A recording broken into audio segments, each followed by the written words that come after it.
It's been a little bit since we've done some rapid response videos on this channel, and I wanted to get back into it. That way you guys could have some quicker videos, but a little bit of extra content. So let's waste no time and get into the comment for this video. This was a suggestion by Joseph Paz, who says, obscure villains who can be a serious threat if modernized. For example, DC's The Eraser is a villain who erases evidence for a percentage of the crime. This villain could be an obstacle for Batman in a greater conspiracy. There's bound to be so many villains and heroes who get forgotten about over time. There are so many other characters that could fit this bill for other heroes, villains of Superman, Wonder Woman, Flash, and so on. So depending on how this video does, maybe we can look at some of those characters' obscure villains as well. But let's start off with some of Batman's villains. The first one I have for you is Calendar Man. I know that he, more often than not, is a character people do know quite well. And he is somebody who has made his villainous name known in the Batman Rogues Gallery over history, but it's nowhere near to the potential I think he is truly capable of. Calendar Man, we primarily think of a character who's going to attack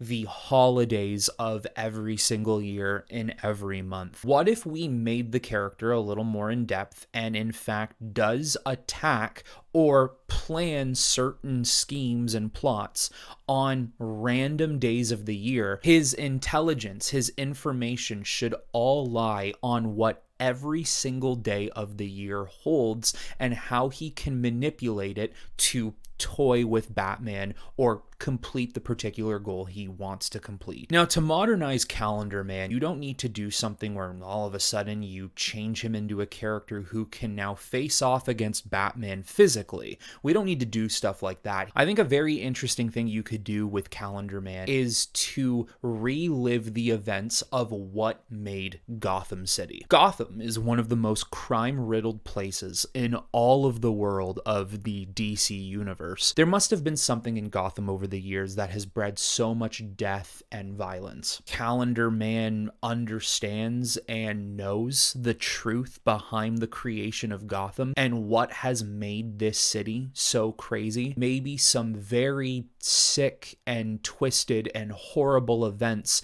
that have happened of the inception of this city. Calendar Man is recreating those events with the citizens of Gotham to show to Batman, you waste all your time protecting this city when this city has always been doomed from the beginning. Let me show you how it was really created. If you really want to get someone like Calendar Man into the picture of Batman's Rogues Gallery on a more forefront aspect, Calendar Man truly needs to understand the heart and soul of Gotham City without, of course, keeping Gotham's best interests in mind. That is what Batman has to be there for. Next up, Ventriloquist and Scarface. He is a character that has been used many times in Batman the Animated Series. There's been a couple of comic book series and runs. He's even made a brief appearance in the Arkham games. But overall, he's not a memorable character when it comes to the Gotham mob and crime families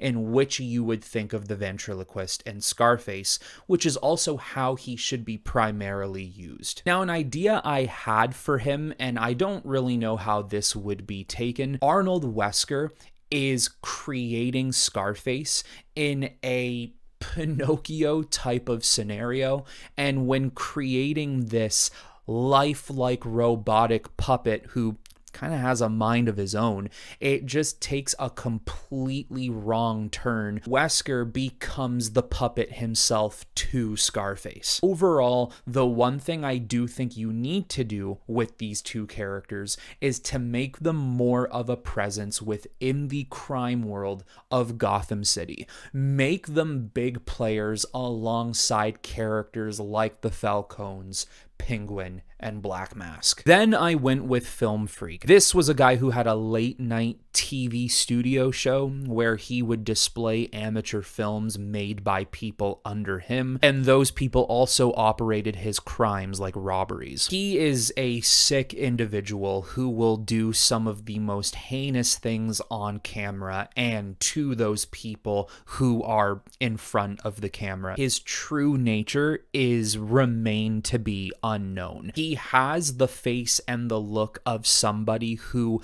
could be an all-around type of Joe. Maybe you have seen him as a main character in something before. He has the face of a late-night TV show host. He could be someone that you've seen in a podcast before. He kind of matches all of the bills. What I would do with him, the way he speaks is through popular lines of movie and TV. He has to speak through forms of quotes. This would lead Batman into solving a series of crimes by traversing through the entertainment world of Gotham City, which you could also then see how horrible the entertainment world is in Gotham, very replicating to how Hollywood can be. Now we have Jane Doe, a character who has been used very scarcely over the past 10 to 20 years and is very reminiscent to the character of Hush. She does have a little bit of a resemblance to Red Skull, however, it's just really terrifying that what you're seeing is just her flesh underneath her skin. What I would do to make this character more popular than she currently is, and maybe more important, she is a partner, a worker for Hush. When Hush plans out his entire event to get to Batman, he wants to start off a little more behind the scenes and throw her in Batman's face before he exacts his master plan. I would potentially come up with some sort of story to obtain Wayne Enterprises away from Bruce Wayne so he no longer has that crutch, and he uses Jane Doe to do so. She gathers all of the skin pieces from different individuals to craft the identity of Martha Wayne. I would basically have her put Bruce Wayne's life in a spiral of uncertainty. Did my mother actually survive? If she did survive, why has she been living so long without any connection to me or my life in Gotham? And you would have to play it in ways where Jane Doe does have a very convenient reason, to the point where it actually convinces Batman for a time being that is my mother. Bruce would go down a rabbit hole of sharing nearly all of his secrets with her, and it would just pretty much crumble his entire world again when he finds out this Martha Wayne is just a Jane Doe in disguise. Even if you could not use Jane Doe in the future for any real conceivable reason, at least this is now a character who has immortalized herself in the rogues gallery of Batman. The character to fool Bruce Wayne. The character to make him fall in love with his mommy all over again, and she's not even really alive. Then I went with a very old character called Bookworm, who specializes in literature-themed crimes. And a little fun fact for you guys, he was at one point supposed to show up in the Batman animated series, but it fell through because the rights of the character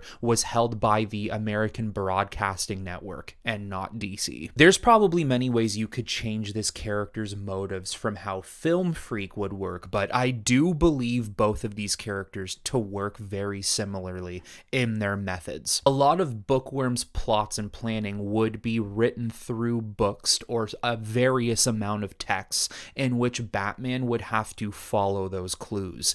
And I do think more so than just being a straight up psychopath like Film Freak, Bookworm would particularly be going against people from his past, since he had a very abusive past. A lot of the comfort he found in his younger age page was through books, fiction or nonfiction. Batman could perhaps deduce Bookworm's plans by narrowing down which type of themes and genres that Bookworm tends to pull his ideas from. Now we have Mortimer Kadaver, who's a hired assassin, but has an obsessive nature to death. He also takes a liking to the nature and the look of vampires. I think you could do something with this character where he has grown a reputation for himself as the vampire of Gotham City over the years, but no one knows his true identity. And in fact,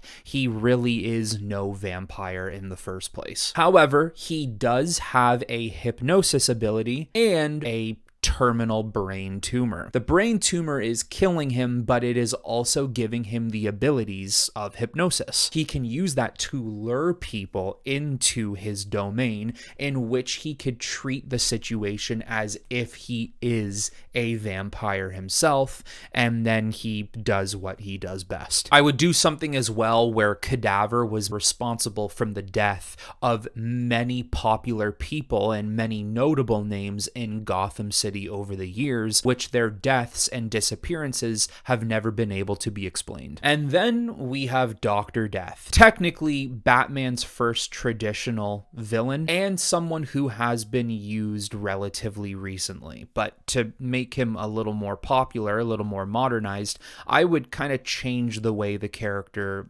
operates. I would keep the idea of the character somewhat intact in origin, a scientist, basically an operation gone wrong. He has been bound to a wheelchair for his entire life. He has almost his own version of a butler that brings him around everywhere he needs, feeds him, bathes him, takes care of him. His particular ability is to actually be able to enter the dreams, the sleep state of people, in which he can inflict terror and fear of all sorts. He also takes on a completely different look from a human, taking on this freakish monster. Essentially, for this experiment gone wrong, he is attacking everyone who he thinks is responsible outside of himself. Not enough funding, not the right materials, no belief in him or his work.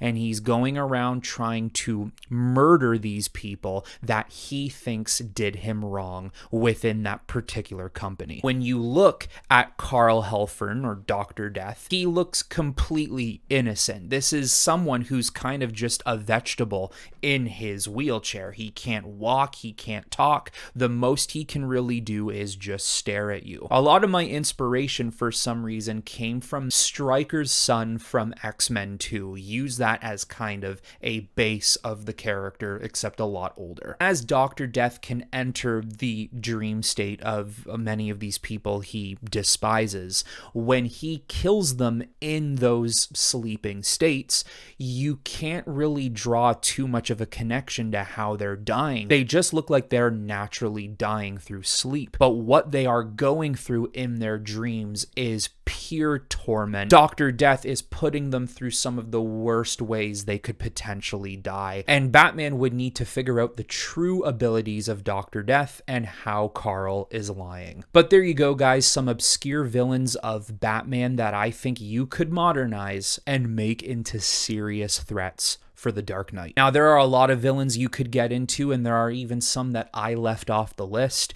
Maybe I'll make a quick comment of some honorable mentions in the comments below, which is where I want you guys to go now as well, and let me know which forgotten, obscure villains of Batman you think could use a good pick-me-up. That is all I have for you on this video, everyone. I hope you all enjoyed, and until the next time, I will talk to you all very soon.